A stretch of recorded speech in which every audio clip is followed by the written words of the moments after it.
Yesu nashimwe bavandimwe, twongeye gushima Imana ko tugejeje uno munsi tugihumeka umwuka w'abazima. Dushimiye Imana ko ari umukozi w'umuhanga, ni Imana y'urukundo, ni Imana y'imbabazi, ni Imana ishobora byose. Igihe mugiye kubana muri uno mwanya w'ijambo ry'Imana ni Ntagandashyaka Robert, yabanje kugira ngo tuganire ijambo ry'Imana nanone kuri uno munsi. Imana mureke dutangire twiragiza Imana kugira ngo ibane natwe. Nyagasani Imana yacu turagushimye, turaguhimbaje. Uri Imana nziza, uri Imana y'urukundo, uri Imana ihambaye, uri Imana ivuga bikaba, uri Imana itegeka bigakomera, uri umukozi w'umuhanga. Turagushimiye, turaguhimbaje. Uwiteka kuba tugejeje ano masaha tugihumeka umwuka w'abazima ni kubw'ubuntu bwawe. Uwiteka kuba tugiye kumva ijambo ryawe ni kubw'imbabazi zawe, kuko ijambo ryawe riratunganye, ijambo ryawe riratweza, ijambo ryawe niryo rikora byose, kuko ijambo ryawe ryahozeho na n'ubu rizahoraho. Ngo iby'isi byose bizarangira, ariko ngo ijambo ryawe rizahoraho. Uwiteka komeza ubane natwe, ijambo ryawe rikomeze rikutubeho, natwe dukomeze kubika ijambo ryawe mu mutima wacu kugira ngo tutagucumuraho, Mwami Imana yacu. Komeza udufashe kandi ukomeze utwiteho, tubisenze mu izina rya Yesu Kristo Umwami wacu, mu izina rya Yesu Kristo Umwami wacu n'Umukiza, amen amen.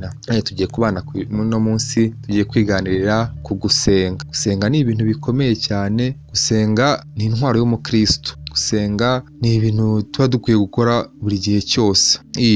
Hari indirimbo bajya baririmba yo mu gitabo ngo amasengesho yacu ngo atambuka n'inyenyeri. Amasengesho yacu ni ikintu gikomeye cyane. Iyo uyasenga uba ubona nta kintu kiriho adafatika, uba wumva ari mu magambo, ariko mu buryo bukomeye cyane amasengesho agera ku Mana. Amasengesho agera ku Mana. Wowe icyo biba bisaba ni uko ugomba gusenga ukoze iki? Wera. Kuko ngo amasengesho y'umunyabyaha ni urusaku imbere y'Imana, ariko amasengesho y'umukiranutsi aba umubavu imbere y'Imana. Tugiye kubireba muri n'amasaha niryo jambo tugiye kuganira ku gusenga. Gusenga ni ibintu bikomeye cyane.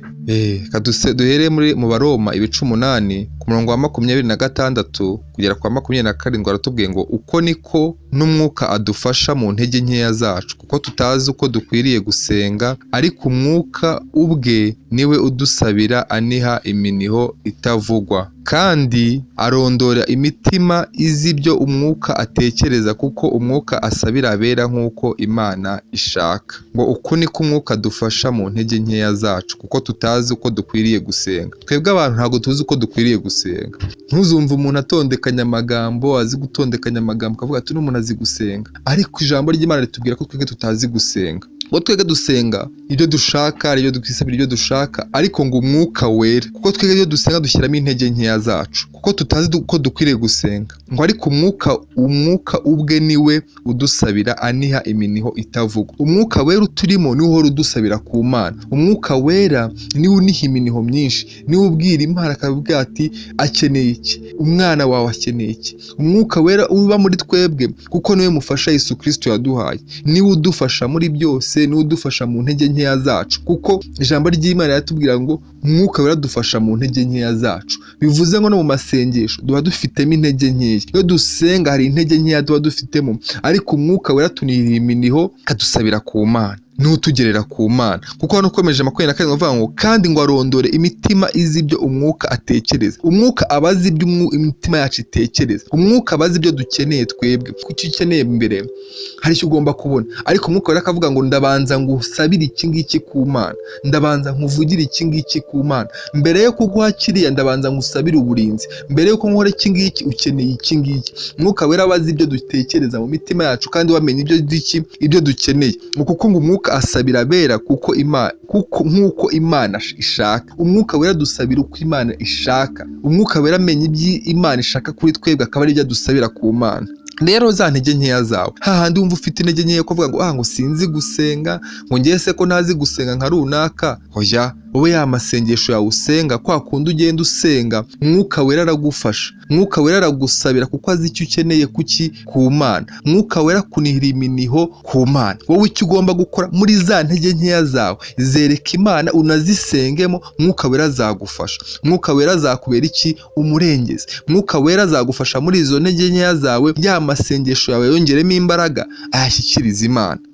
Kuko iyo dusomye nanone hano mu Byahishuwe, wumva amasengesho yacu ukuntu agera kure, wumva amasengesho yacu ukuntu afite agaciro imbere y'Imana. Hano mu Byahishuwe 8 duhereye ku murongo wa 3 n'uwa 4 haratubwiye ngo haza marayika wundi ahagarara ku gicaniro afite icyotero cyacuzwe mu izahabu, ahabwa imibavu myinshi ngo ayongere ku masengesho y'abera ayashyire ku gicaniro cy'izahabu kiri imbere y'Imana, ngo ahabwa imibavu myinshi ngo ayongere ku masengesho y'abera bose ayashyire ku gicaniro kiri imbere y'intebe y'Imana. Bivuze ngo hari marayika w'Imana ufata ya masengesho yacu akayashyiraho umubavu, akayagira neza, akayagorora kugira ngo ayashyire ku gicaniro kiri imbere y'Imana. Haleluya. Bivuze ngo ya masengesho yacu Imana ikora irayagorora. Ya masengesho yacu akagororwa kugira ngo agere imbere y'Imana ameze neza, ava kuri Mwuka Wera akayohereza, bamarayika bakayafata bakayagorora neza, bakayatera umubavu uhumura neza. Twebwe icyo tuba dusabwa nuko tugomba gusenga twera, kuko twabonye iyo usenze utejejwe amasengesho yawe aba urusaku imbere y'Imana. Ntago Imana yumva ari nk'urusaku, ariko ngo amasengesho y'abera ngo amera nk'umubavu uhumura neza, kuko abamarayika barayafata bakayagorora, bamara kuyagorora bakayasiga umubavu. Mwuka Wera aba yadusabiye ibikwiriye, Mwuka Wera aba yatunihiye iminiho, ya masengesho yacu akayafata akayashyikiriza Uwiteka, abamarayika bakayashyira imbere y'igicaniro. Dukomeje hano kandi aravuga ngo umwotsi w'umubavu uva mu kuboko kwa marayika uzamukana imbere y'intebe y'Imana n'amasengesho y'abera, guzamukana n'imbere y'Imana n'amasengesho y'abera. Ya mibavu azamukana n'amasengesho y'abera.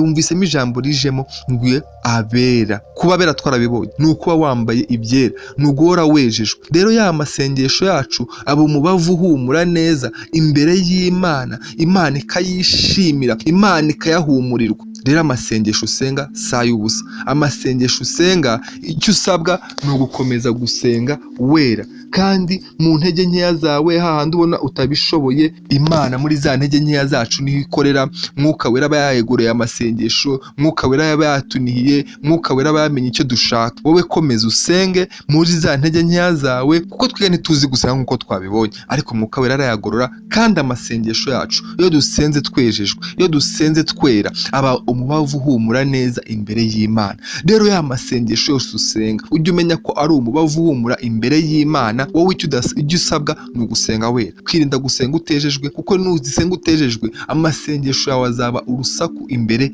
y'Imana. Kuko gusenga dukwiye guhora dusenga igihe cyose tugahora dusenga, ariko dusenga dushima. Nanone hano mu Befeso ibice 6 ku murongo wa 18 aratubwira ngo musengeshe umwuka iteka mu buryo bwose bwo gusenga no kwinginga, kandi ku by'ibyo mugumye rwose kuba maso musabira abera bose. Ngo musengeshe umwuka iteka. Dukwiye gusengera mu mwuka iteka ryose. Dukwiye gusenga mu buryo bwose bwo gusenga no kwinginga. Wasenga upfukamye, wasenga uhagaze, wasenga ugenda, wasenga uri mu modoka. Dukwiye gusenga uburyo bwose, aho twaba turi hose tugasenga mu buryo bwose, kandi ariko dusenga twinginga, kandi tugusengera mu mwuka. Kuko Yesu Kristo yaratubwiye ngo igihe kirasohoye ngo ubwo abasenga by'ukuri basengera Data mu kuri no mu mwuka. Twabonye ko ijambo ry'Imana ni ryo ry'ukuri, tugasengera no mu mwuka, kuko Yesu Kristo yaduhaye Mwuka Wera. Tugasenga turi mu mwuka, Mwuka Wera adufasha. Ko twabonye ko Mwuka Wera ari we ukora ari udufasha. Niko gusenga mu mwuka. Mwuka Wera aradufasha akaduha intege, kadusabira intege. Kandi kubw'ibyo mugumye rwose kuba maso, kandi mu byo dusenga bwose, mu ko dusenga twose, tujye duhora turi maso, duhore twiteguye, duhore dusengera mu mwuka, duhore dusengera tukwizera, duhore dusenga dushikamye. Haleluya. Ngo kandi kubw'ibyo mugumye rwose kuba maso musabira abera bose. Nubwo twasenga ujya wisengera, ariko wongere wibuke n'abandi bera, wongere wibuke abandi bera. Hari abandi bera, hari abandi dufatanyije mu murimo, kuko Yesu Kristo yatugize umubiri umwe. yakoze itorero tugira umubiri umwe. Niyo mpamvu dukwiriye guhora dukora iki? Dusengerana, tugafatanya, kuko ijambo ry'Imana ryaravuze ngo aho 2 cyangwa 3 bateraniye nzururuka mbane nabo. Tugasengerana, tugafashanya, ugasengera babandi, ukavuga ati hari mwene data mbona uri mu ntege nkeya ukamusengera, hari mwene data mbona uri mu bigeragezo nawe ukamusengera. Ariko dushushaho gusengera iki? Abera bose, kuko ijambo ry'Imana ryarambwiye ngo twese turi umubiri umwe, turi ingingo zimwe ku mubiri wa Kristo. Yesu Kristo niwe mutwe w'iki? W'itorero. Rero dukomeze dusenge, dusengere mu mwuka iteka, duhore mu byo dukora byose dusenga, dufasha gusenga, dusenga igihe cyose. Mu bibaho byose duhore tunakora iki? Dushima. Kandi nanone dukora iki? Dusenge twinginga. Bya bindi uri gusaba Imana, komeza ubyingingire. Kiriya kintu ushaka imbere y'Imana, komeza ukingingire, Imana izakigwa. Ku ijambo ry'Imana ritubwiye ngo duhore dusenga igihe cyose twinginga. Bivuze ngo iyo dusenze igihe cyose twinginga, Imana irakiduha. Yesu Kristo niwe yigeze gutanga urugero ngo rw'umucamanza utarakiranukaga n'umupfakazi. Ngo umupfakazi yahoze amuhata igihe cyose, ngo ariko ngo aza kumuha, aravuga ngo nubwo ntubaha Imana, ariko no mu mupfakazi ndamuha icyo ashaka. Ariko noneho Imana yo uhora uyinginga. Kuko ijambo ryaravuze rivuze ngo ngo Yesu Kristo we azarushaho kuduha iki? Iby'umwana wayo, azarushaho kuduha ibyo dusaba. Rero natwe duhore dusenga twinginga, Imana izaduha ibyo twifuza, Imana izaduha ibyo dukeneye. Imana ikomeze ibaho umugisha, duhore mu bibaho byose duhore dusenga, kandi twibuka gukora iki? Gusengera mu kuri no mu mwuka. Ikuri ni ijambo ry'Imana, mu mwuka ni mwuka wera, dusengesha dufashijwe na mwuka wera. Mureke dusoze dusenga.